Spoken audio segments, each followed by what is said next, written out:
Hispanic Patriot, a podcast broadcast live here deep behind enemy lines in Denver, Colorado. Here we speak the truth and nothing but the truth, so help us God. And now, without further ado, here is the host. Well, first, our co-host, Nicholas Rezo, and the host of the Hispanic Patriot, Hugo Chavez Ray. Give it up for Nick and Hugo. Good evening, everyone, and welcome to another edition of the Hispanic Patriot podcast. And we're glad to be with you on our new night, Wednesday night. This will be our broadcast night going forward, and hopefully it'll be more accommodating for more people. It's Hump Day! Hump Day! So, a lot to talk about and a lot to unravel as the news has been reporting over the last several days since our last show. Of course, on Friday, the big verdict came down from New York, from the kangaroo court in New York, as I call it. The Judge Engoron, Supreme Court judge. God help the people of New York that they have this guy for a Supreme Court judge. But the whole thing started. If you've been following this case, he predetermined the outcome of this case before the case even started. He basically judged that Trump was guilty of fraud and that he was going to be fined, and the only question was how much was he going to be fined. And this was like right before any testimony was heard or anything was presented as evidence. So what kind of kangaroo court is that? I mean, have you ever heard of a judge saying at the beginning of the case, you're guilty, and now we'll hear the evidence? Not outside of third world dictatorships, obviously, and I mean, come on. That's what they say Trump's becoming, is a dictator. It's like, well, no, you're treating him like you're the dictator. It's very silly what's going on with that. It's 'cause the motivation is so obvious. You know what I mean? I mean, every country has a problem with judicial corruption on some levels, but this is just so obviously political. Like, it's banana republic stuff. I mean, for sure. It really is. I mean, every country has their own way of humiliating the wrong type of people. In China, they do it through the humiliation. You remember the struggle sessions? The when they would parade people in public.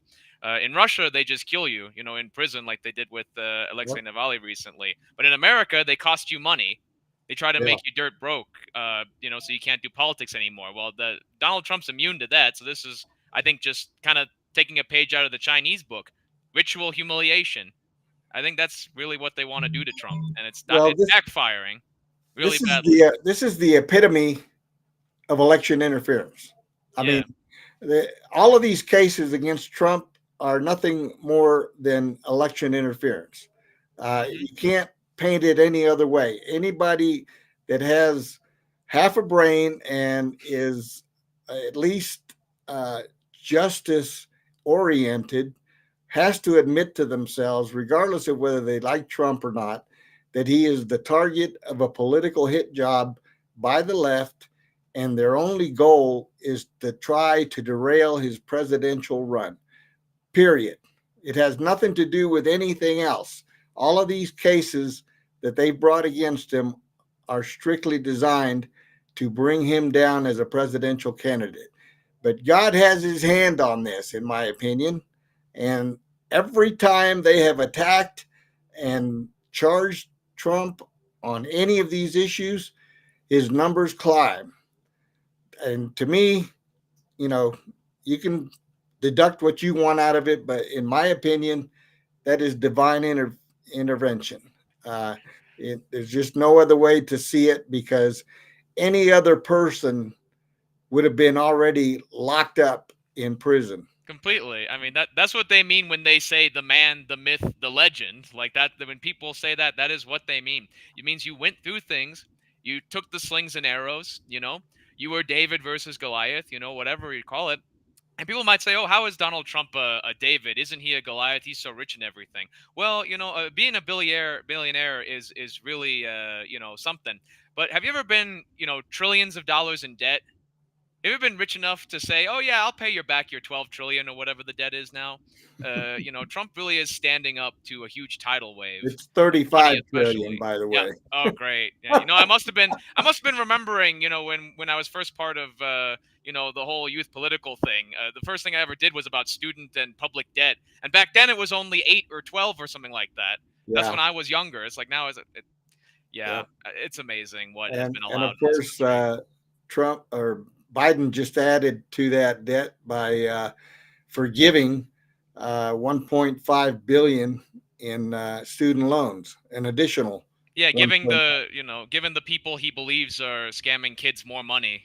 Trump has a great student debt plan, by the way. If anybody wants to look that up, I highly encourage it. He has a better plan than anyone, and his plan includes an ability to take down the woke leftist universities by cutting off their funding. By Yeah. making sure that they're going to be a plan to discredit them and not discredit them. Well, That's look, I'll be the first one to admit that something needs to be done with these universities that are charging these outrageous tuitions. and not teaching anything. Yeah, and the only reason they're doing it is because they have so many so-called tenured professors. Yeah, who rely on that money. They think of the poor professors, Hugo. How Oh will they yeah, eat? How will they yeah. live? How will they live on $500,000 a year or whatever they How will get? they ruin our children's lives? Yeah. Without our money. So this case in New York has already started to backfire. Big time.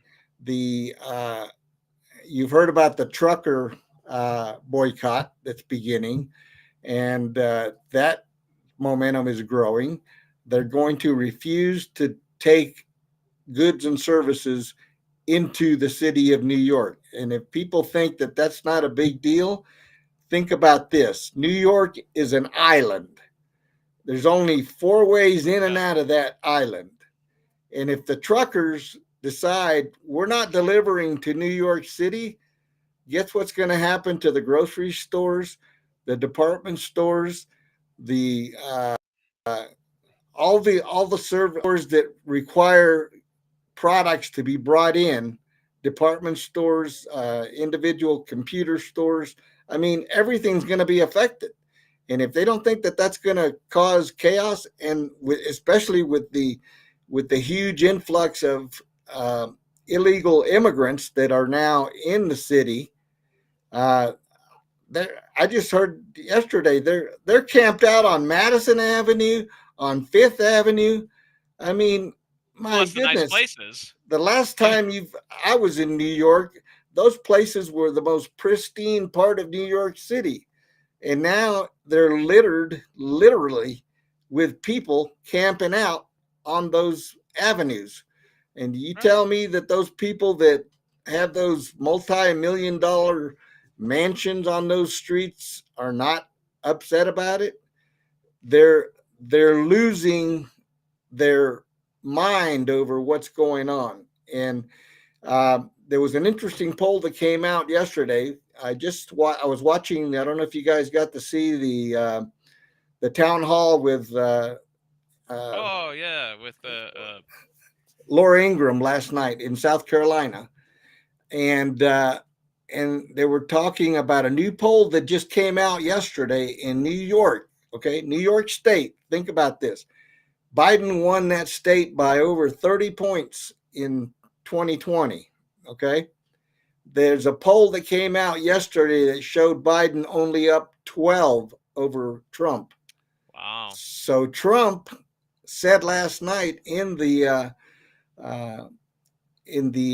town hall that he's planning to do one or two rallies in New York City, Madison Square Garden, Nice. and another one at I forget the other venue, but can you imagine the leftists are going to go Oh, bonkers that's if going to be a good time right there. Trump? I mean, Something else people have to remember about New York is that New York City actually used to be a Republican stronghold for a short time. The feeling of rebelliousness against the establishment, that's a New York attitude right there. It's a, hey, go F yourself. That is the New Yorker attitude. And that's one Forget reason why about Trump is it. the way exactly, you forget about it. People have to understand something really important about Trump. He is a New Yorker. And that's, I think, a lot of reason why people don't like him is because a lot of that New Yorker attitude, it's not for you. Okay? It's not Hey, for you, okay? Trump And is from Queens, and yeah, serious. if you know anything about Queens, the people in Queens don't take any guff from anybody. No matter what income level they're at. That's Like right. that's America is a beautiful place because it produces places and cities and neighborhoods like that where you could be the poorest or the richest and you both have solidarity against the BS that's coming to your door. And New York's losing that. That's why people want to move out of New York anymore. It's not New York anymore. That's what Yep. you've how many times have people heard that? Anyone from New York listening, I bet you heard that. But hey, it's not New York anymore. Like, well, Trump might make it New York again. You know what I mean? That might be a good slogan. Well, a lot of people are leaving now, and Yeah. segueing into that verdict, um, Kevin O'Leary, who is famous for Shark Tank, Mr. Wonderful, um, he's a he's a real estate investor, and he was being interviewed by CNN, and the the reporterette from CNN was trying to corner him into As they do. as to why he was against the verdict, and basically Kevin O'Leary, I'm going to paraphrase, he basically said that's banana republic stuff. He said New York has officially crossed into loser state categories, what he said. And he said, then he went on to Kinda say, true. this: I will never invest in New York again. And then following his lead, there's several other New York uh, investors, real estate investors, that have said the same thing. Here's one story here from a real estate investor. It says, will immediately discontinue working in New York City over the Trump verdict, and he's eyeing Florida and Texas. And, nationwide real estate investors like this Cardone Capital's Grant Cardone has started telling his team to pack their bags and leave New York after the verdict in former President Trump's fraud trial. It says, we thought this year was the opportunity to come to Chicago, California, and New York City. Oh, not those places. I've been waiting for 40 years now to invest in that marketplace. I was completely confident this was the year to come, Cardone told Steve Ducey on Fox and Cardone. Friends. Grant Cardone. Cardone. Oh, God. And then that ruling, and when that ruling happened, it was like pencils down. Don't touch it. Don't go there. That's his quote. And the business leader gained recent recognition after he posted on X that his firm would immediately discontinue all underwriting on New York City real estate to focus on other markets like Texas and Florida. So that's just the beginning of the snowball that's going to happen in New York if this verdict, if this fine, so to speak, is upheld. There's a lot of speculation as to what's going to happen. Some are saying that because of the backlash that the New York appeals court is going to have, they're going to be under a lot of pressure to overturn this, because it is not only unprecedented, it is completely unfair and unwarranted because there were no victims. How do you have a fraud trial with no victims? The banks that he allegedly borrowed, or not allegedly, but that he borrowed from, testified in court that they were happy with the results of their business with Donald Trump.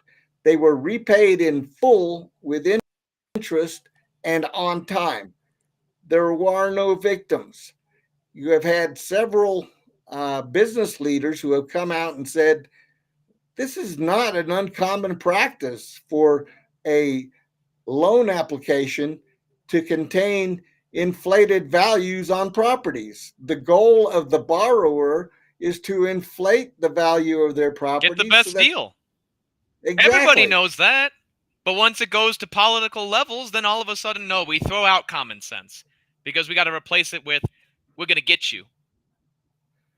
Yeah, but can you imagine this? The fact that they were saying that there had to be this Letitia James, this attorney general, basically said there doesn't have to be any victims for it to be fraud. And then Kevin It's a literal O'Leary, victimless crime. Okay, judge right. approved victimless crime. So Kevin O'Leary responded to that retort, and he said, "Okay, in that case, then you'd better go after every single real estate investor in New York because they all did the same thing." In targeting Trump, they've made the whole lot of them scared, and they should be scared. Yep. If they step out of line, this is what could happen to them, and they don't have the clout that Trump has. Yep. Like, and so this is the basically the repercussions now are going to start happening, and I guess we'll see how quickly the appeals court jumps on this case. I was about to say, Hugo. So right now, New York has ticked off its real estate investors and its truckers. So I guess New York is really biting the hand that feeds it and gives them food and builds their houses, and any hand that gives them anything, I guess New York is just willing to bite right now. Like, and on top of all that, they're giving illegal immigrants $5,000 ATM cards and letting them beat up their cops. Exactly. New York is a bit of a show right now. Amazing. I mean, it's a shame. But that's okay though, because that's what Jesus would do, right?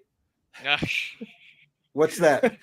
give the illegal immigrants $5,000 cards while ignoring the people, the homeless veterans they're responsible for that voted them in, right? Oh, that's what the Dems keep saying. Like, what would Jesus do? Fake evangelicals, man. Like, yeah, I saw a post from someone on X who said, all you Republicans who claim to be Christians don't understand. If Jesus were here today, he would be condemning you. If Jesus were here today, he'd slap the shit out of you.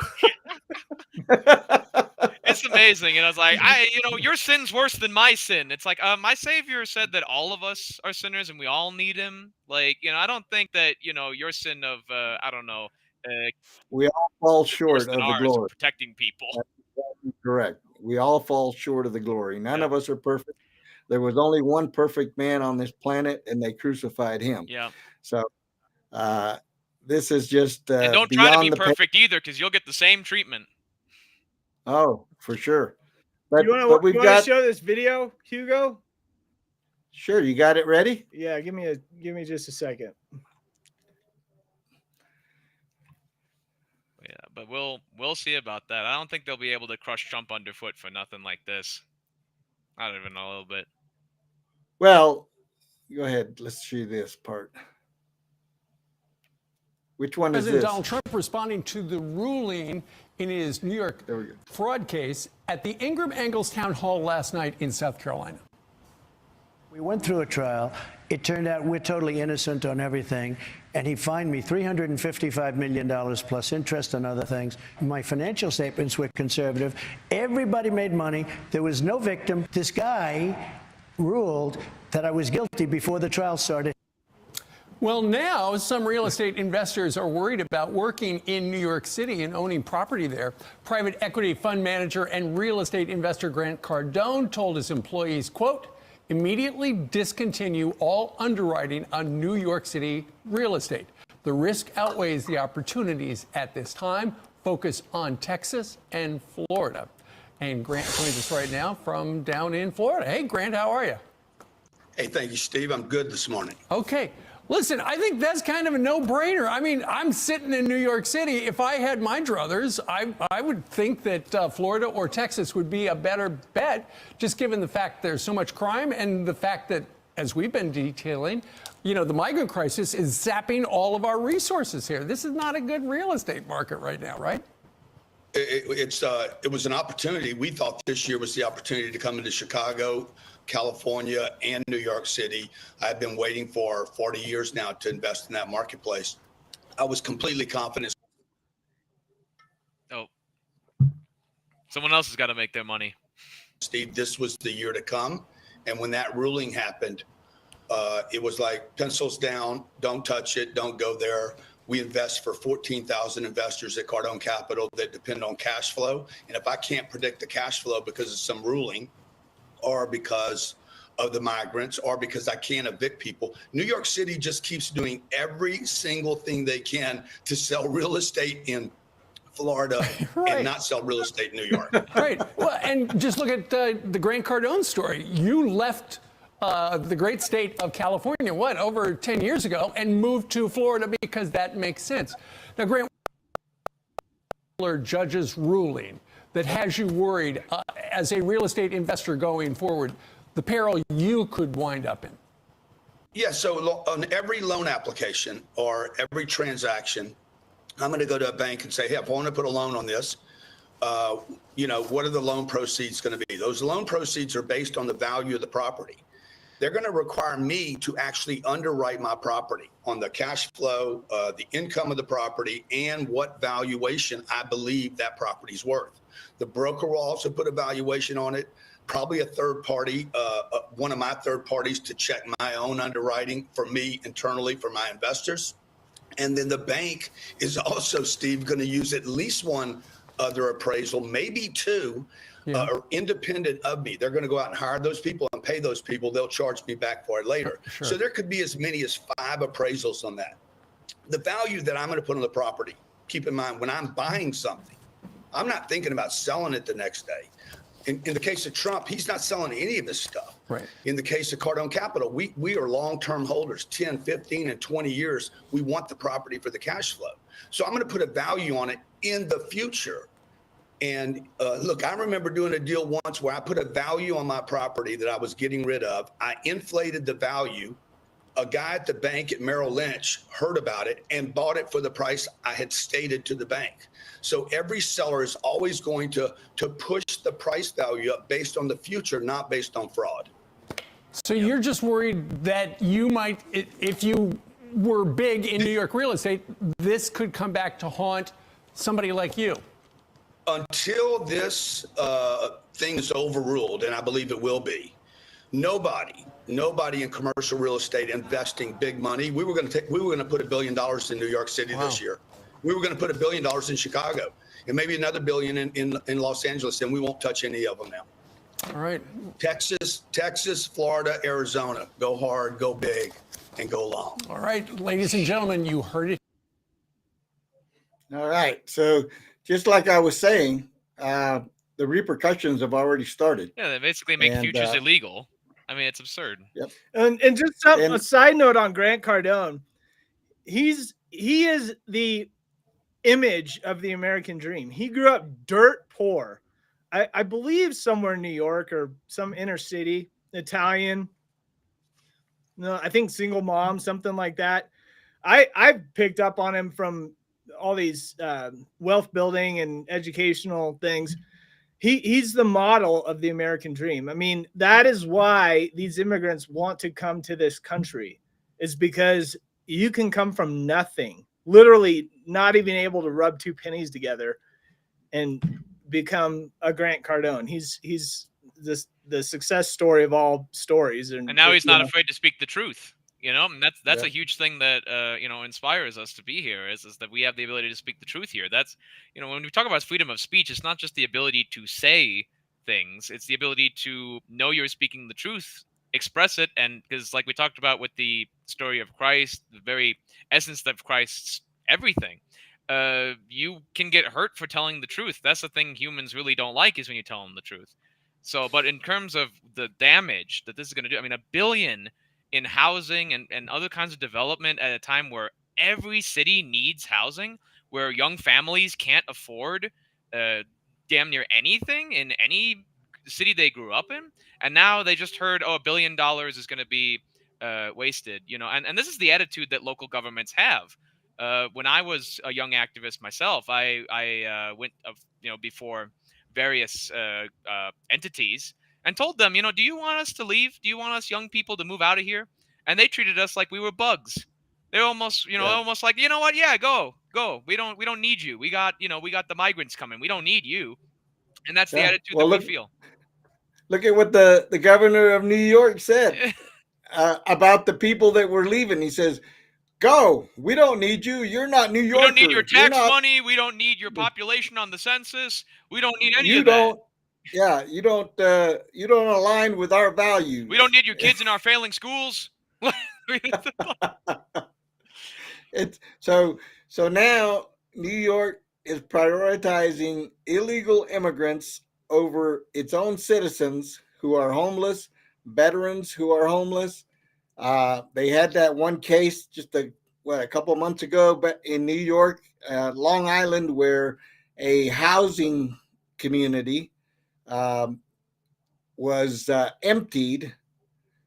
They basically kicked out all the seniors and veterans who were living there in order to house illegal immigrants. Long Island, like Long Island. I mean, what the hell? They literally put them on the street. What this nation as a whole is doing to its veterans is beyond the pale. I can't. It's terrible. And also, we Hispanics have kind of a special place in this because I think a lot of us haven't grappled with the idea that the Democrats wanted us to be those original replacements. And now that we're changing our opinions based on our experiences in the country, they could care less about us. Now it's about other groups that they're going to bring in. We have a unique opportunity to explain this to people because, like, hey, whether you're the immigrant or the person being replaced, this government's not helpful to you. They don't want you to really go anything higher than, maybe slightly below the poverty level. They want to keep you at that level. And if you've made it, they want to destroy your reputation and everything. Trump is an immigrant. He doesn't have, most of his family does not have a long-term history in the country. It's 1800s kind of thing, German immigrants, Scottish immigrants. So, he's as much part of that New York story as anybody else. And now we're all literally seeing it torn to shreds. It's terrible. And it's not just, Irish or Italians. There's Dominicans and Puerto Ricans in New York. There's, Jamaicans who their British culture is very assimilated to ours. It's so bad that you've got, I don't know if you heard about this, but they actually have a group of individuals who have said it's time to tear down the Statue of Liberty. Oh my goodness. Amazing. Nobody tell them it's from France. Like, they might not want to tear it down if they know it's from France. Like, that's terrible. Well, I mean, that's just. Well, no, they said they wanted to give it back to France. Oh my God, yeah, because they could use it so much right now. Maybe they would stop rioting if we just put it right in the center of Paris. Everyone's happy now. It's the ideas behind it, people. People have this wrong idea that you build an institution and then everything follows. That's not what happens. The people in their character and their religion and who they are as human beings, that's what makes a country. All right? Yeah, you can't just swap out everything and expect everything to be the exact same. That's not how it works. All right. Well, we'll keep an eye on this developing story. My eye is going to be watching on the appeals process. On a separate front for President Trump, the Supreme Court is due to issue its ruling any day now on the Colorado ballot case. We're looking forward to that. And the consensus on that is that the court is going to strike it down big time and issue a ruling that'll be nationwide that you can't kick a candidate off the ballot for. And use the 14th Amendment as a reason. All these states trying to do that won't be able to do that. I think Michigan was the other one or something like that. Well, some of those have already been reversed by their own state courts, which is good. But the other one that stand out is the one in Maine, where the actual Secretary of State there just unilaterally on her own decided that she was going to disqualify Trump from the ballot. Oh, we got an Uber Grenade Griswold over here. Oh yeah, we have a little dictator up there in Maine. But yeah, I think that's definitely going to go Trump's way. There's definitely no reason for the Supreme, and I think it's going to be a big vote. It's going to be either 8-1 or 9-0. Not even the Democrats could accept this. Like maybe Yeah. the most extreme ones, but no, you can't lose your reputation on this. Nope. All right, let's segue over here to California, one of our favorite states, and see what's going on over there. The Democrats there are pushing a bill that would require insurers to report homeowners who own guns. Now, if that's not fascism, I don't know. The California Assembly, remember his name is Mike Gibson, introduced Bill AB 3067, which would require insurance companies to include questions about firearms in homeowners or renters insurance applications. Man. Insurers must report this information annually to the Department of Insurance and the legislature without disclosing confidential details. Yeah, if you believe that one, I have a oceanfront property in Arizona for you. Confidential till the government requests it. Like, yeah. So this bill would require an insurer by January 1st of 2026 to include questions on an application for homeowners or renters insurance seeking specified information regarding the presence and storage of any firearms kept in the household, accessory structures, or vehicles kept on the property subject to any applicable insurance policy. The bill would require an insurer to annually report this information to the Department of Insurance and the legislature beginning on January 1st, 2027, and would prohibit the inclusion of confidential identifying information in the report. Right. So they just want the data, but they're not going to want specifics. No, it's an under the radar gun registry. Enforced through insurance, which is the state enforcing private companies, like with Facebook and all the ways for the election interference. Now, they're going to use the private corporations through insurance, which is a very powerful tool. Insurance is very powerful in our country. Just look at the healthcare debate, to tell the government what they want if they ever request it. The point is that data shouldn't be collected at all. Nobody asks, hey, how many knives do you have? Well, if they do in Great Britain and let you see what's going on with that. But, what objects would you need to know about your neighbor that would make you feel safe? Yeah. How many rolls of toilet paper do you have? Do you have any duct tape or zip ties? What do you use them for? It's paranoid thinking. But that's what a lot of Democrats are. You're a kidnapper. You got duct tape and zip ties. You're gonna kidnap somebody. You see him? He's putting up a camping tent. It's like, huh? Was it? I had no idea. These people are paranoid. That's one thing that me as a kid, I always gravitated away from the Democrats because of that paranoia. I always hated that idea of, oh, come on. I always hated having to tell my my Democrat people, like, oh, what are you doing? Come on, calm down. Stop being so silly. I got tired of saying that after a while. So I just couldn't deal with them. I'm like, okay, I'm going to explore other sides. So I think a lot of people have had that. This puritanism towards guns is ridiculous. Guys, you can kill yourself with a packet of ham if you really tried hard enough. I understand it's a weapon, it's a tool. There's a lot of those. We've had them for thousands of years, and we've never had this issue. Let's talk about the media's role in school shootings. Let's talk about the media's role in that, because psychological studies have shown that the most motivation that people have to commit school shootings is the media attention. So maybe we should have a media registry, you know what I mean, of who's a reliable source, who's actually contributing to mental health in our country, not gun owners who, guys, I got something to tell you. The gun doesn't hurt anyone's mental health. It's just a weapon. It doesn't do anything. The media, they'll drive you crazy. Yeah, they'll make you put a gun to your head. No. These people are paranoid about guns. I posted this meme that basically said it had a kid who was in grade school, and it says, the caption says, "My teacher said that guns kill people," and he replied to the teacher, he says, My pencil failed my math test last week. Exactly. I mean, I know liberals make the argument, well, it's so easy to kill people with a gun. It's like, well, first you have to aim it.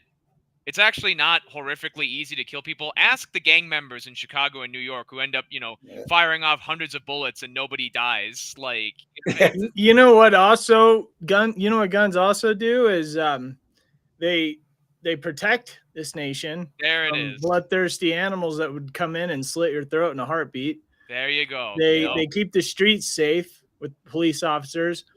And come on, Peter. You can't actually suggest that we should be able to defend our home with a gun. That's the government, Peter. Only they can be trusted with guns. Guess where the active shooters are going first? They're going to the gun-free zones. Exactly. Upstanding, law-abiding citizens that are caring aren't there to help defend the defenseless. And that's so sad. It really is. I have a sign on my front door that says, "This property protected by high-speed wireless device," and it's got a picture of a gun. Nice. I like the joke from the joke candidate Vermin Supreme. I'll take away your guns and arm you with better ones. It's like nobody wants to be defenseless and helpless. You know what kids are the safest around guns? The ones that know how to use them. Yeah. Yep. The ones that aren't afraid of them. The ones that can handle it like a tool. I've seen that, and I remember when I was in grade school, they had ROTC. Kids took their rifles to school. We had gun clubs in school. They had gun clubs. I don't recall mass school shootings. I don't recall one. It's not about the gun. It's about the mentality. Well, think about Hamas and Israel, that music festival. I mean, I know it's a stretch having people carry firearms into a festival like that, but let's at least say the guards were armed. How different would that situation it was have on been? The border of, God, it was on a dangerous border. They really could have used it just as a point of fact. You're right, Peter. Yeah. I mean, they parachuted in with AR or AK-47s and basically mowed people down in the festival. If that were to happen here in the States, I mean, let's just say hypothetically. Imagine a country music festival that hypothetically, let's just say that, all of a sudden you hear gunfire in your neighborhood, right? And what the heck's going on? And Hamas is running door to door, cleaning house and torturing people and beheading babies and doing what they did. Guess where all the liberals are going to run? They're going to run to the neighbors that they know have firearms that can protect them. I mean, that's the point, is to be able to protect yourself. Because Peter, your point of fact is correct, because that's exactly what people did. They ran to the reservists in the Israeli army who they knew had guns. That actually happened. You're completely right. Yeah. Well, and if our government turns on us with, anti-American people in office like we have now, and we turn into a policed state, guess what? We're all, if we don't have our guns to defend ourselves, that's exactly what happened in Nazi Germany. Any type of overthrow, any regime that comes in, take the guns away, because people, they can't protect themselves against the very government that's sworn to protect them. That's the first thing they did in Nazi Germany, is they disarmed the citizens. But there's one caveat to that I kind of want to remind you guys, because there's something a little bit sinister about this fact, is that they did let people have guns, but then they took those people and drafted them into the army or put them into their death squads. That's the problem, is not just that they're trying to take away their guns. They're trying to monopolize the guns in the hands of people who would only do harm. And that includes gang members who they know damn well will keep their guns. It includes cartels who they know they have no control over. They know it will be crazy people who won't listen to the law. So it's not just that they're taking away guns, it's that they're monopolizing them in the hands of people who will only use guns to hurt. Right. Well, that would be an interesting scenario, hypothetically, if, say, the country turned into a police state and they were going door to door trying to find out who had guns. And of course, in the gangland cities, I have a sneaky suspicion that the gangs would not be siding with the tyrants. They would be siding with the citizens, and they would then be turned into small militias themselves. Well, exactly. They totally would be. And they would be and people have to understand something about gangs in the first place, is most of them are formed to protect their little ethnic alcoves from other groups Yep. who would hurt them. Their territory. Exactly. Yeah. Their turf. So you give these Yep. people a purpose.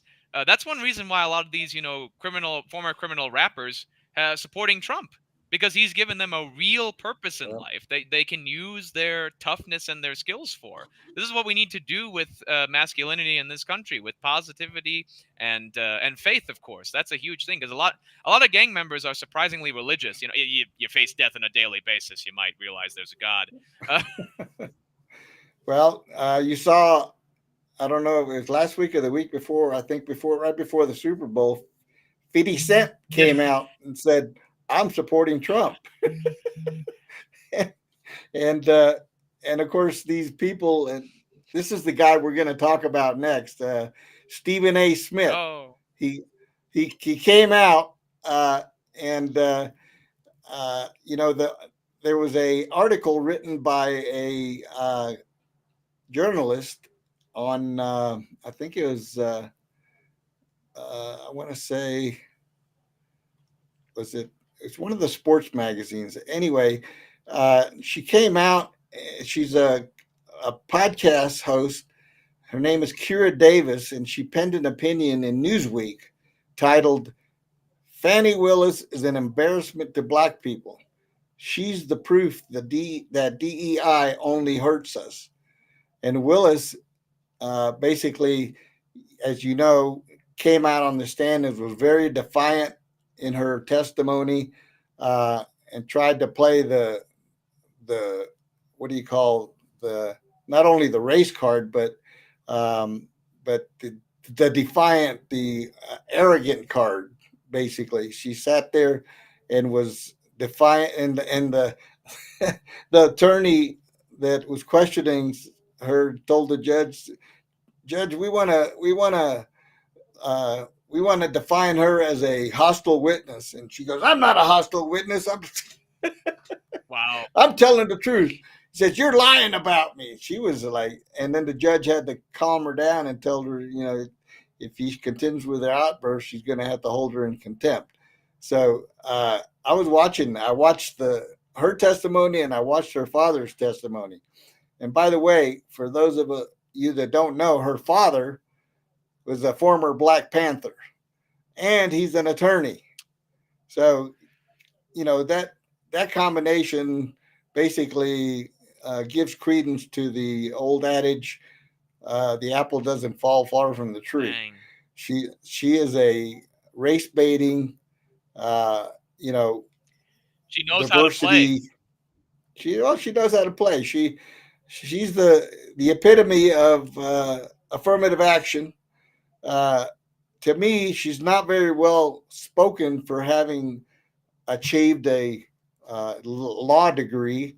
I think she was just kind of shoved through like another person I know in the VP office. She was just totally defiant. But this lady wrote this article, and Stephen A. Smith jumps on her and basically said, you're disrespecting our community by saying stuff like that. So everything she said was true about Fani Willis, but Stephen A. Smith, being the race baiter that he is, basically, he's all for anything that's Black. Okay. If it has to do with Black coaches or Black players or Black this or Black, everything's about race to him. He may know a few things about sports, but I think he's one of the most disliked sports commentators there are, because everything goes on to race. You can't talk about any subject with the guy that he doesn't go off on a tangent about race. And, I watch him all the time just to kind of see what he's up to. And then Sean Hannity claims to be one of his best friends, and he has him on his show every now and then. And it's beyond me how he thinks this guy is smart. But because all he talks about is race. Well, and So it's this sort of, racial solidarity that, I mean, I totally get it. I mean, just because you love your family more than any other family doesn't mean you hate other families. If you support your Black community, or if we support our Hispanic community as a specialization, because that's the culture we come from, we think that's something we can put a lot of positivity into, and that'll benefit everybody. That's great. But when it becomes an exclusive coping mechanism. Oh, I'm part of this community and we have this story and I'm part of this story and that story is something I need to talk about all the time.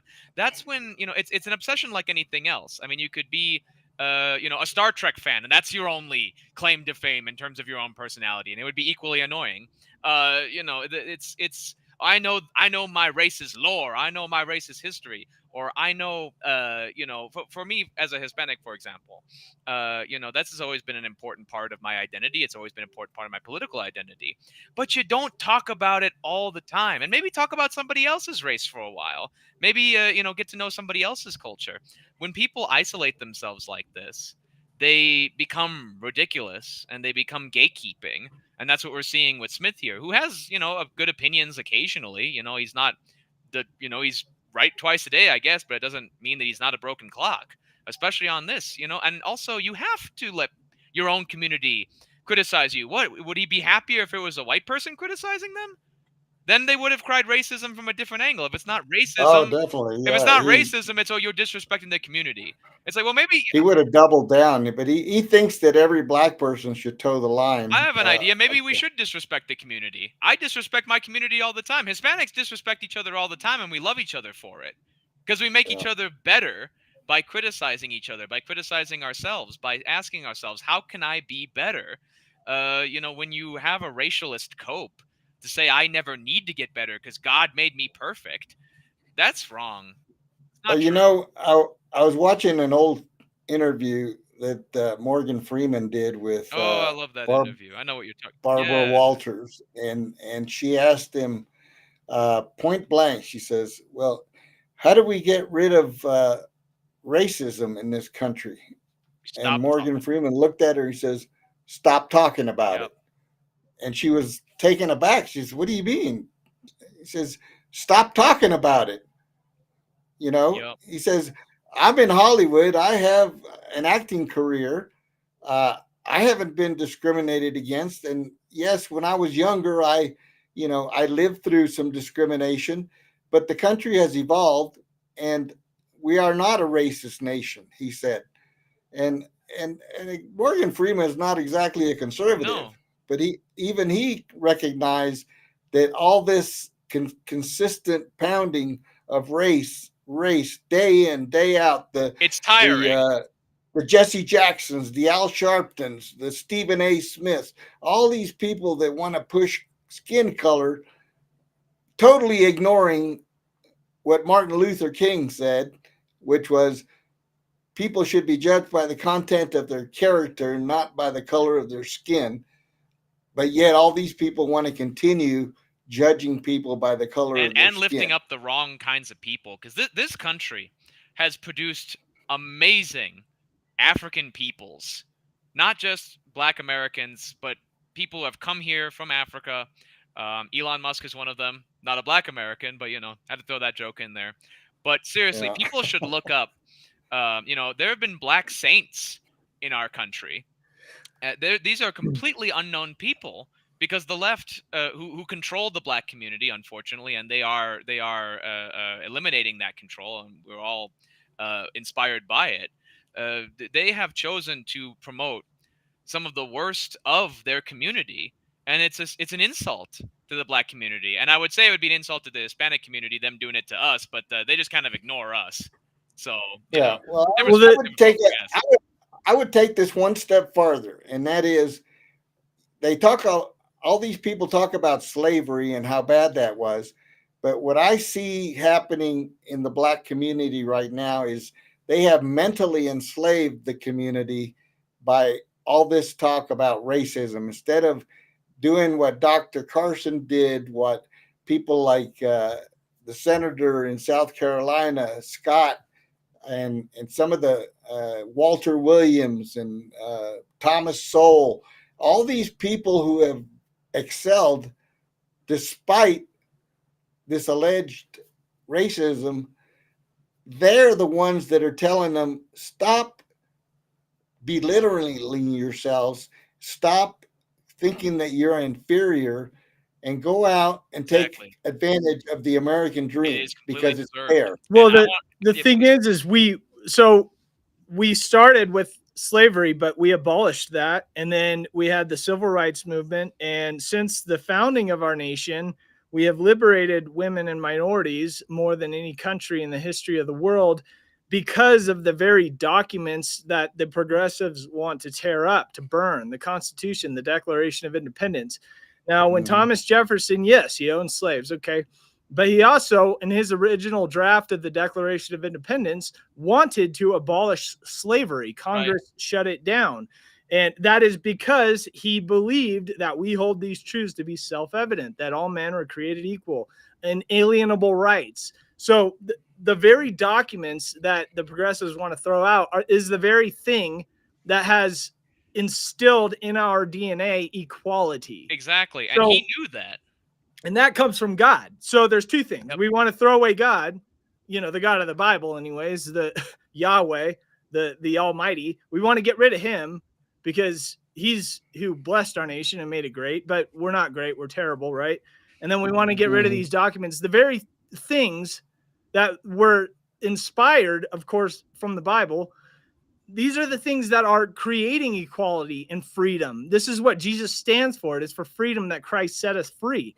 So we can see the very founding of the founding documents of our nation it takes time for people to catch up to truth. It takes time for God. It's like leaven in the dough. The kingdom of God is like leaven in the dough. You put a little bit in and it takes time to knead through the whole batch. That's the whole point. So many people don't understand that, Peter. I think that's a great point. And I think that's a huge part of the problem of liberalism, is not giving life enough time to cook.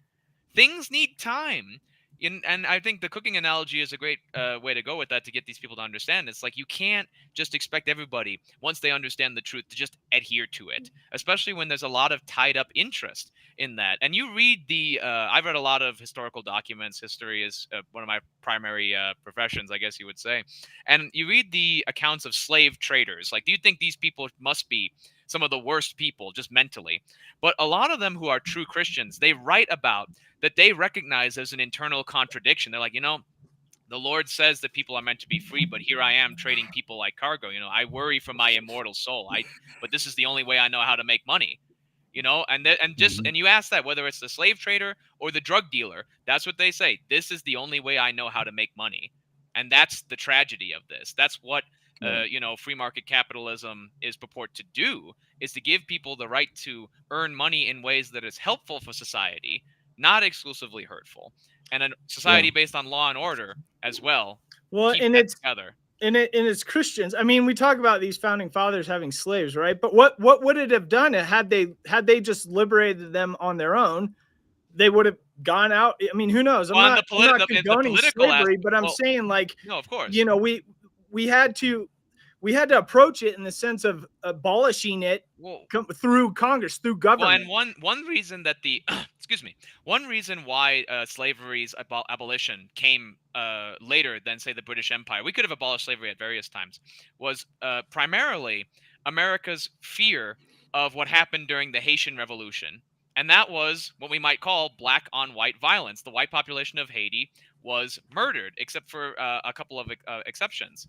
And this really terrified people. People were having their racist fears preyed upon, but it's fears nonetheless. Fear is the mind killer, and it takes people time to overcome fear. And for people with very little ability to communicate the way that we do, it takes decades. It takes generations. And it only really took a few generations for Americans to understand, we have to bring African Americans into our society. This has to be something. And, we'll probably see that vote in the South Carolina primary. African Americans remember. And one thing to remember is they remember Christ. They are very heavily in the evangelical movement. And that was something that kept them going through the time of slavery. It what allows them to move forward. And that's one reason, taking faith away from that community, you see what it's done. It's done it to all of our communities. But for the Black community, it was the thing that kept them together and alive and going. And that was terrible to take away from them. And the thing, like true believers are always at the forefront of liberation. I mean, look at William Wilberforce. Look at his mentor, John Newton, who was at one point one of the worst slave traders. The Amazing Grace, how sweet the sound that saved a wretch like me. He really was a wretch. He used to throw slaves overboard. His crew hated him so bad they threw him overboard. They whale hooked him to get him back on the ship because they were afraid of getting hung for Shanghai. And then his storm's taking down his ship. He hits the deck in the chambers and he prays, Lord, save my ship and I'll give you my life. Well, guess what? He did. He became a monk. He became one of the greatest hymn writers in history. And he mentored William Wilberforce to go on and liberate, to abolish the slave trade in Europe, which eventually came to the States. And now the church has a lot of blood on its hand through bad doctrine, bad theology of election, and looking at infidels and other races as inferior and so on and so forth. And that stuff's been getting woven out too. But that's never Jesus. Jesus is never about enslaving. Jesus is always about freedom. But the point is that these are the truths that are in our founding documents that make our nation great. If we lose our foundations, we lose all of it. And guess what? We're going to resort back to, animals. You think animals care who's what? You get in their way, you're dead. If you want to resort to Darwinian animalistic impulses, get out of here with love. Right. Love it's your neighbor. Materialistic. It's not Christian. That's not Christian to believe that, in that kind of biological determinism. That's a big message here is whatever race you are, that is not your only identity. You have so much more than that. Yeah. It's important, but it's not the only thing you are. We got a few minutes left. I want to transition into what's coming up. We've got news today that Nikki Haley is coming to Denver next Tuesday. And they were talking about it on the radio today. And they said, how many registered Republicans do you think are going to show up to Nikki Haley's rally at Lowry? I think it's at, what's the name? Wings Over the Rockies, and Lowry is where she's supposed to be at. And so it's going to be interesting. That's next Tuesday. I guess she wanted to get crushed in, the Rockies before she gets crushed in her own state. Well, that's Saturday. The South Carolina primary is this Saturday. Oh, so she wants to do it afterwards. Okay, that's fine. She will be fresh off the crushing defeat in South Carolina. We'll roll out the welcome ratting for old Nimrata, That's going to be, I'm looking at the poll right now for the South Carolina primary. 65% Trump, 30% Haley. Oh gosh. That's the current numbers for and that's by CBS News, by the way. That's not a conservative outlet by any means. So she's going down big time. I wonder when they're going to throw her under the bus, honestly, because it's like the media has been supporting her so much. She came out and doubled down yesterday saying, I'm not leaving the race. Oh my goodness. Because I'm not leaving the race. I forget what. Well, she's getting rich. Why would she? That's a good point. Infamous, she's already bought. She's bought and paid for. She wants to get bought more. The thing that really bugs me is that she can stand up there with a straight face and say how much she respects the military and the service of her husband. When her husband was stationed overseas, she was sleeping around. So, she really respects her husband and the military. Yeah. Give me a break. If her husband can't trust her, how can we at this point? I'm sorry, but it's like... Yeah, it's not as if, other people are innocent of that. Right. But the point, she's out there putting herself on the front line. Don't call that your values if you don't live on them. She has no values in that regard. Except money. So. Money has value, but it's going downhill really quickly. So, I don't know how well she's going to be doing with that money. So we got two things coming up. As Nick and I attended a candidate meet and greet this past Sunday in Windsor, Colorado, which is in Weld County. and they had the CD4 and the CD8 candidates there. We were able to interview about, I've had 6 or 8 of them after the event, and we're going to be putting that up on our website and YouTube channels, and hopefully people will get to tune in and see what they think of the candidates, because they had stump speeches and then we did individual interviews. So hopefully that'll help the voters out there decide on the candidates. They did a straw poll and for CD4, and it looks like Lauren Boebert won the straw poll. We interviewed. Look out for that. Yep. Current representative from CD3, Lauren Boebert, was one of our interviewees, and I think she did a good job. She has now moved to Windsor, Colorado, and is running in the CD4 race. So, and then there was a couple of good candidates in CD8, Mr. Evans and Mr. Andujo. Now, I did hear from Mr. Evans. He didn't connect with us at the event, but I'm going to try to get him a separate interview that we can, post afterwards. So, because he's not available on Wednesday night. So, Nick, you and I might be able to get together to do that one. We'll make sure to bring it to you, folks. And give him a chance, because he's a good candidate too. So there's some good candidates in both races. May the best candidate win, and God bless them all for putting themselves out there. Absolutely. And because it's not easy to run a campaign, I can tell you that. We have their words for you, so we'll be putting that out to you folks, and more in the future, because all of them had expressed a lot of interest in interviewing with us in the future. So we're very excited for that. And I've got some guests that we're going to have in the coming weeks lined up. So stay tuned. We're gonna be covering a lot of different topics. But this is election season, so we're going to be focusing on Colorado races as well as national races, and we'll bring all that to you with as much detail as possible. Before we go, please tune into our YouTube channel. Subscribe, like, comment, and you can go to our website, and we have a comment sheet on the website where you can give us feedback about the show. Give us your input as far as what you would like to see covered. We want you to be a part of the show. And somewhere down the line, I'm working on turning some shows into a live call-in sessions where we can get live callers into the show. So these are all things that we're working on coming up. We want to improve the show. So give us your feedback, and thank you for tuning in. Thank you, Nick, for being with us. As always. Thank you so much, folks. Always appreciate you being here. Bless you, and God bless the United States of America.